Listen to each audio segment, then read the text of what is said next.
tão pequeno. Até porque senão ele ia gastar uma pilha por dia. Vocês devem sofrer mais ou menos o que eu sofro com as histórias das próteses, né?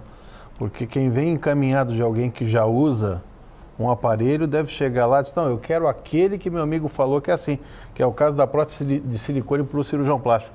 A paciente chega lá e diz, não, a minha amiga me diz para eu colocar o tamanho tal, o volume tal. ml. Diz, não, querida, quanto é que a tua amiga tinha? Quer dizer, deve ser o problema da surdez, né? Cada Pessoa... perda auditiva, cada anatomia de orelha, cada situação de indivíduo, né? Uma pessoa que tem uma orelha suficientemente grande, tem gente que não tem orelha suficientemente grande para colocar um aparelho inteiro para dentro. Quem determina é o otorrino qual aparelho vai usar? Não, mas a tua Quem pergunta determina? é ótima, ele participa. A tua pergunta é ótima, nós temos um tempo, antes do próximo intervalo, eu gostaria de abordar uma coisa que é muito importante e tu comentasse, Miguel, que é o seguinte, a perda auditiva, a deficiência auditiva, ela é um sintoma. Isso é fundamental. Ou seja, então tu comentasse, vai direto aqui ou ali. Não, pera um pouquinho. Toda ela tem que ser investigada, Ana Paula, porque assim como pode ser, como eu falei no início, um prosaico tampão de cera, uma perda por uma perfuração timpânica. Pode ser um tumor. Pode ser. Né? Ou pode ser doenças labirínticas muito mais severas. Então, independente se ela é perda, se ela é deficiência e mesmo as deficiências, a sua quantificação, toda ela tem que ser investigada. E isso é um ato médico. Né? Uma vez que o médico investigou e chegou à conclusão que a melhor opção para aquele indivíduo é a amplificação, pode ser cirúrgica, pode ser remédios, né? Mas se é a amplificação, então essa responsabilidade é a minha rotina dividir com a audiologista. Né? Porque a Isabela falou uma coisa que talvez tenha passado desapercebida. As tecnologias de aparelho auditivo hoje, de uma maneira geral, são digitais. Miguel, nós não conseguimos, como médicos, mais fazendo um monte de coisa, seguir isso assim estreitamente, como o computador ele modifica a cada dia. Teus filhos são grandes, mas certamente são da geração da informática. Tu não consegue acompanhar. Então, a pessoa que estuda aparelho auditivo, ela só estuda aparelho auditivo. Né? E para se manter ainda assim, Isabela, atualizada com uma tecnologia, com essa evolução, é muito complicado. Né? Então, assim, essa é uma atribuição dividida. A gente vai comentar e quantas vezes eu trabalho estreitamente com a Isabela, quantas vezes o paciente vai e volta até que a gente acha o esquema ideal para ele. Agora, com boa vontade é difícil o paciente que não se adapta. Sadia, nós vamos fazer um breve intervalo e eu gostaria de voltar te perguntando sobre surdez infantil. Muito boa pergunta. Que acho que também deve ser uma curiosidade. Vamos fazer um breve intervalo, já voltamos. Tá bem?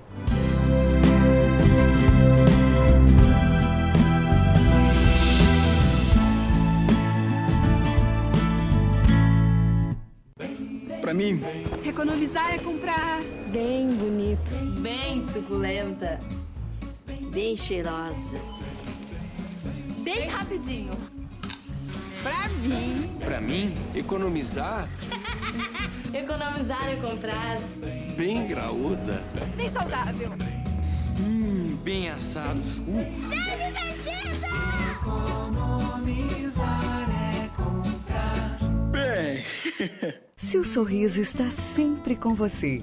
Ali no bairro das Três Figueiras, o Centro Odontológico 590 reúne o melhor para o seu sorriso ficar perfeito. Tratamentos com tecnologia e os produtos mais modernos do mundo. Profissionais especializados, capacitados e treinados em todas as áreas da odontologia. Atendimento personalizado, com carinho, respeito e preço justo. Liderado pela doutora Ana Paula Sorrentino Delvaux, pós-graduada em implantodontia e prótese, o Centro Odontológico 590 ainda reúne doutora Larissa Leite, especialista em odontopediatria, doutora Gisela Grande, especialista em cirurgia bucomaxilofacial, doutora Catra Itápia, especialista em endodontia, doutora Karine Betiol, especialista em periodontia. Seu novo sorriso está no Centro Odontológico 590, Avenida Carlos Ruber, 590.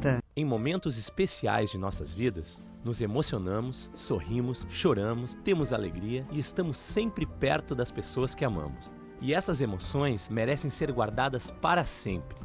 A Foto Delvaux faz isso desde 1950. oferecendo serviços fotográficos completos e aliando tecnologia, tradição e qualidade, transformamos suas emoções em momentos inesquecíveis. Foto Delvaux, fone 3224-4206.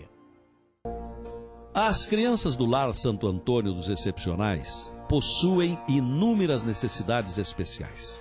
Medicamentos, fisioterapia, aparelhos, exames. Mas, sem dúvida, a maior necessidade destas crianças é a solidariedade. Estenda sua mão. A esperança de dezenas de crianças está no seu gesto.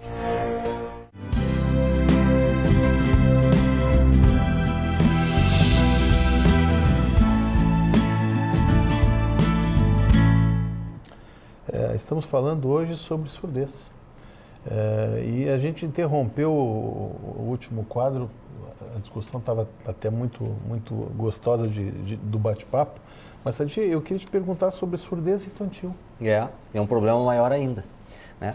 Um passo atrás, só uma coisa que eu acabei não comentando no último bloco é o seguinte: nós falamos em deficiência auditiva, mas tem uma série de sintomas associados que às vezes atordoam muito mais, inclusive, o indivíduo do que a própria deficiência auditiva, né?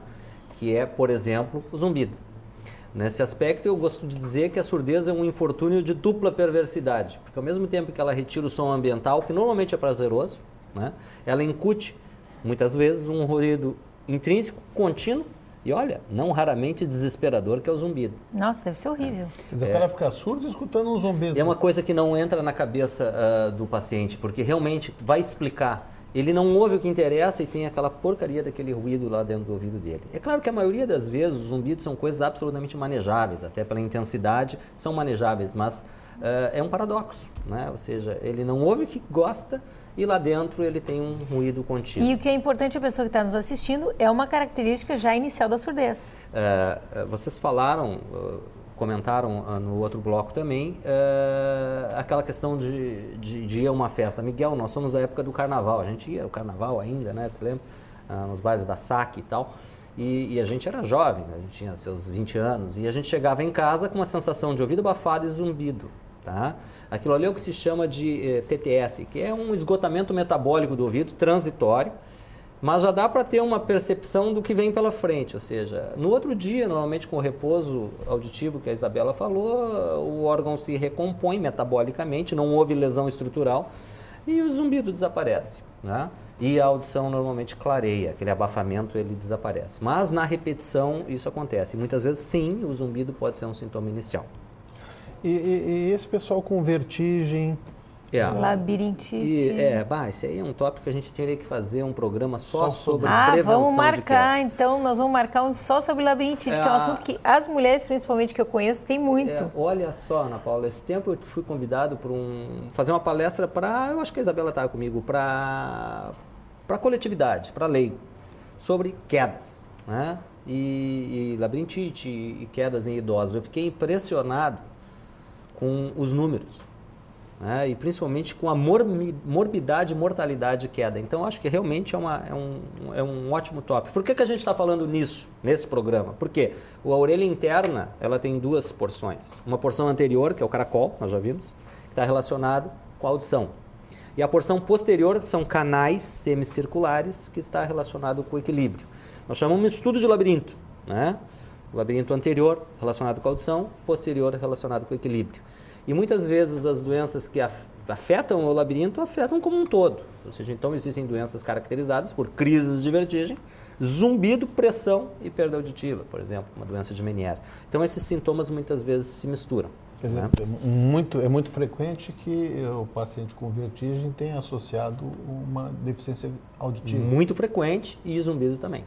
E outros sintomas menos conhecidos, como a diplacusia, que é perceber o mesmo som de uma forma diferente com um ouvido e outro, com intolerância ao ruído. Isso é uma outra característica fantástica, quer dizer, fantástica para quem estuda, né? Mas não para quem sente. Talvez vocês tenham essa experiência na família de vocês. O vô, que não ouve bem, mas odeia o o juntamento de criança em torno dele e gritaria. Daí, pô, esse velho é implicante, porque ele não ouve e não gosta das crianças, não. Ele tem um fenômeno que se chama recrutamento auditivo. Ou seja, o indivíduo, o ouvido dele não responde até uma determinada intensidade sonora, e a partir daquela intensidade ele responde mais que um ouvido normal, incomoda o som para ele. Então essa é uma dificuldade que a Isabela tem na adaptação do aparelho auditivo, que às vezes o som demais incomoda. E isso é característico de perda sensorial, coclear. Deixa eu só fazer mais um comentário em relação a essa questão das crianças ao redor. Uma característica das perdas neurosensoriais é a extrema dificuldade que essas pessoas têm em lidar com ruído competitivo. Elas entendem de uma maneira no silêncio e de muito pior do que o normal quando tem barulho junto. Então isso, em alguns casos, a gente consegue até melhorar bastante com o aparelho. Em outros casos, a gente, além do aparelho, a gente orienta a família sobre estratégias que essa pessoa talvez tenha, sim, que conversar um de cada vez com ela. Que não seja possível ele estar num ambiente, participando do ambiente, com várias pessoas falando ao mesmo tempo. Que coisa interessante, quer dizer, ele não só tem problema de ouvir, como ele escuta demais se tiver muito barulho, incomoda. E tem não consegue dificuldade interagir. de discriminar entre sons diferentes. Quer dizer, a fala e o barulho, eles entram juntos e não conseguem separar o que é fala do que é barulho e não conseguem entender o que está sendo dito. Quando tem um ruído competitivo.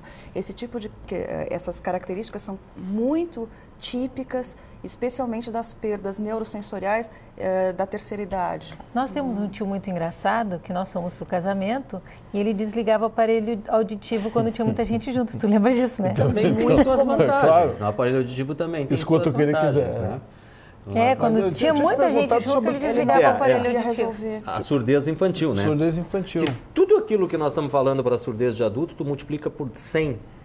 E é a problemática da surdez infantil, porque a linguagem não está formada, né? Então, a detecção precoce da surdez hoje é uma das questões mais importantes dentro da otologia e da medicina social de uma maneira geral, porque essas crianças que nascem com deficiência auditiva, eu não estou falando que nascem completamente surdas, a Isabela comentou sobre isso, deficiências às vezes tênues, às vezes nem tanto, mas todas elas ajudáveis, né? Ou seja, investíveis, elas têm que ser diagnosticadas precocemente. O que eu digo precocemente? Antes dos 6 meses de idade. Tá? Por quê?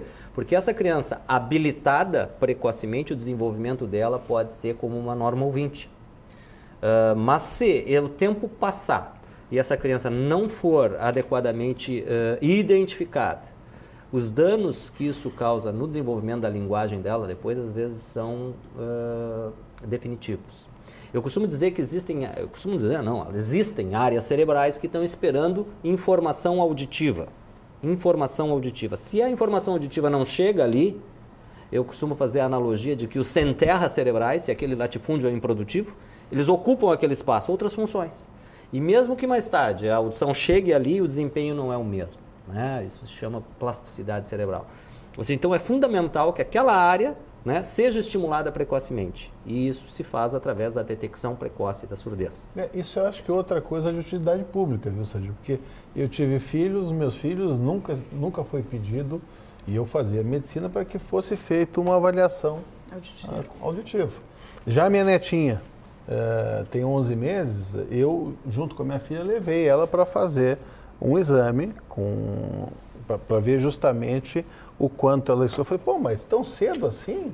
Será que não é exagero tal? Não é. Não, mas justamente foi antes dos 6 meses. Antes dos 6 meses. Ela fez um exame para avaliação. Que é o exame de emissões otoacústicas, né? É o teste chamado teste da orelhinha. Para vocês terem uma ideia da prevalência da perda auditiva infantil, o teste do pezinho, que detecta a fenilcetonúria, entre outras, e que é extremamente importante, de novo, eu não estou advogando que não se faça, detecta 1 para cada 10 mil indivíduos nascidos vivos, que vai ter a alteração detectada pelo aquele teste, que é universal. A deficiência auditiva é 1 para 1000, 10 vezes mais frequente, tá? Do que a fenilcetonúria. Não estou falando a surdez profunda de novo, estou falando qualquer tipo de deficiência.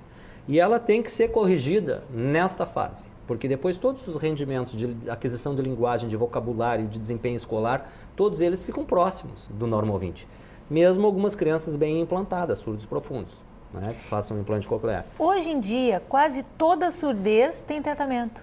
O ano passado nós temos um congresso, fazer meu jabá aqui, um congresso de doenças de inverno, que eu convidei um colega que era o presidente da Sociedade Brasileira de Otorrino, que é o Ricardo Bento, que é o responsável pelo núcleo de surdez da USP, e que é um dos lugares que mais implantaram no mundo hoje. E a palestra que eu dei para ele, né, foi instigante o tópico, o tema, e era esse: Ricardo, a surdez é um problema equacionado? Está em vias de. Praticamente a gente tem alternativas, a Isabela não gosta do termo soluções, mas nós temos alternativas para todos os níveis de deficiência auditiva. O que não pode é deixar o tempo passar. Ou seja, então, as crianças e mesmo os adultos que têm a deficiência e que essas deficiências já repercutem na sua qualidade de vida, que o fundamental, Ana, é qualidade de vida, numa faixa etária e aprendizado na outra. Então, se a criança peca, né, a gente peca por deixá-la intelectualmente com um handicap, por não tratá-lo, o adulto perde qualidade de vida. Né? Porque tem aquele surdo que já, não, ele já é surdo, já fala a linguagem dos sinais, tal, deixa assim.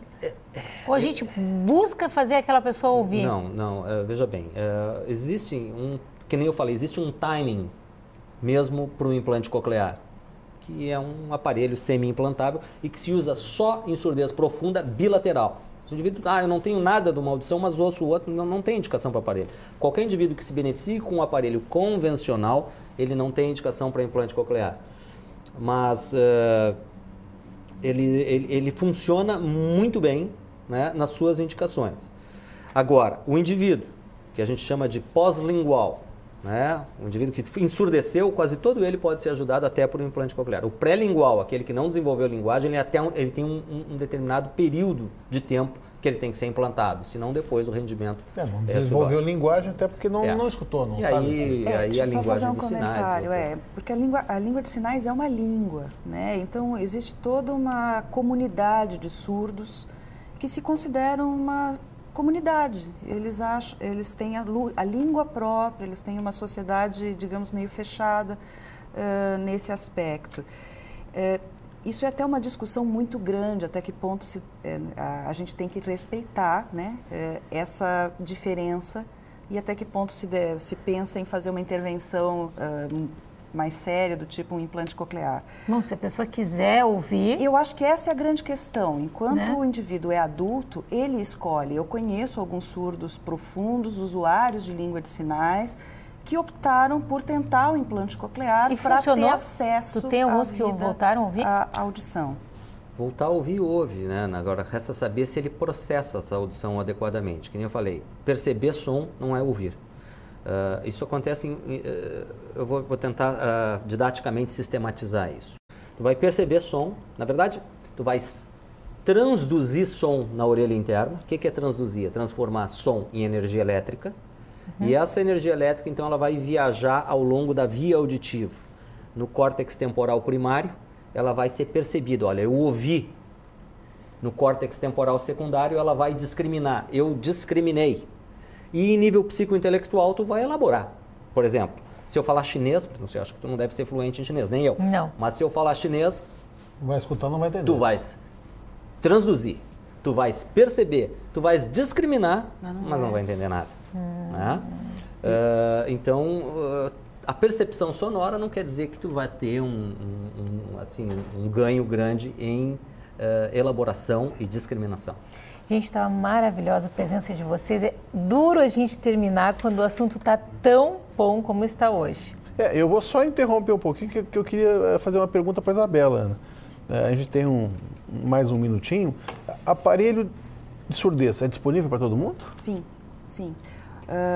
Embora os aparelhos sejam caros, mesmo o governo federal tem os planos de saúde auditiva, né, os sistemas de saúde auditiva, que permitem que qualquer indivíduo tenha acesso via SUS aos aparelhos de audição, mesmo os mais modernos. Não são apenas aparelhos mais simples, não, são aparelhos de excelente qualidade e o trabalho feito nesses locais é de ótima qualidade sempre.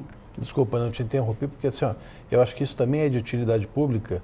Você tem direito a buscar recursos. Tem. Importantíssima, essa informação é importantíssima. E se a gente tem direito, tem que ir atrás, tem que buscar. E todo mundo tem direito a ouvir bem, né? Todo mundo tem esse direito de ouvir bem e procurar recursos. Não fique acomodado, né? Se você não está escutando bem, se você está com dificuldade, procure um especialista, que é o que a gente sempre procura dizer aqui. Ligue para o conselho, entre no site do conselho, procure um especialista. Se você tem dificuldade, sempre procure ver, não fique acomodado, né? Vai escutar melhor, vai viver melhor, vai ter qualidade de vida.